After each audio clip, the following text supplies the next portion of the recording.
किस्त 42 में कहानी मजीद पेचीदा और जज्बाती हो जाती है, जहां हर किरदार अपने अपने फैसलों के नताइज भगतता नजर आता है। इस किस्त में खास तौर पर नूर, एहसान, शमीम बेगम, हाजी साहब, अलीजा और मायरा के किरदार अहमियत रखते हैं। किस्त का आगाज एक बोझल माहौल से होता है। नूर अपने कमरे में बैठी अपनी किस्मत के बारे में सोच रही होती है। उसके दिल में बेशुमार सवालात होते हैं कि आखिर क्यों उसकी जिंदगी के फैसले हमेशा दूसरे लोग करते हैं।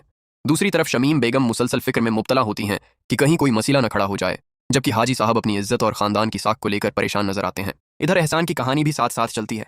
वो अपनी मोहब्बत मायरा को भुलाने की कोशिश करता है मगर नाकाम रहता है। वो जानता है कि अगर उसने शादी कर ली तो न सिर्फ वो खुद बल्कि नूर की जिंदगी भी बर्बाद हो जाएगी।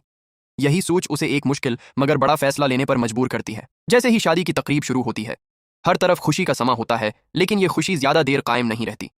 बारात के न आने की खबर आहिस्ता आहिस्ता फैलती है और देखते ही देखते पूरा माहौल बदल जाता है। मेहमान सरगोशियां शुरू कर देते हैं और कुछ लोग खुलकर तनकीद भी करते हैं। शमीम बेगम ये सब बर्दाश्त नहीं कर पाते और रो पड़ती हैं, जबकि हाजी साहब का गुस्सा अरूज पर होता है। वो उस वाक़ये को अपनी तौहीन समझते हैं। नूर ये सब देखकर अंदर से टूट जाती है, लेकिन वो अपनी माँ को संभालने के लिए खुद को मजबूत जाहिर करती है। कुछ देर बाद हकीकत सामने आती है कि एहसान ने मायरा के साथ जाने का फैसला किया और उसी वजह से वो बारात लेकर नहीं आया। ये खबर सुनकर सबको शदीद सदमा पहुंचता है, मगर नूर के दिल में एक अजीब सी खामोशी आ जाती है, जैसे वो अंदर ही अंदर इस अंजाम के लिए तैयार थी। किस्त के आखिरी लम्हात में नूर एक नई सोच के साथ नजर आती है। वो फैसला करती है कि अब वो अपनी जिंदगी किसी के रहम व करम पर नहीं छोड़ेगी।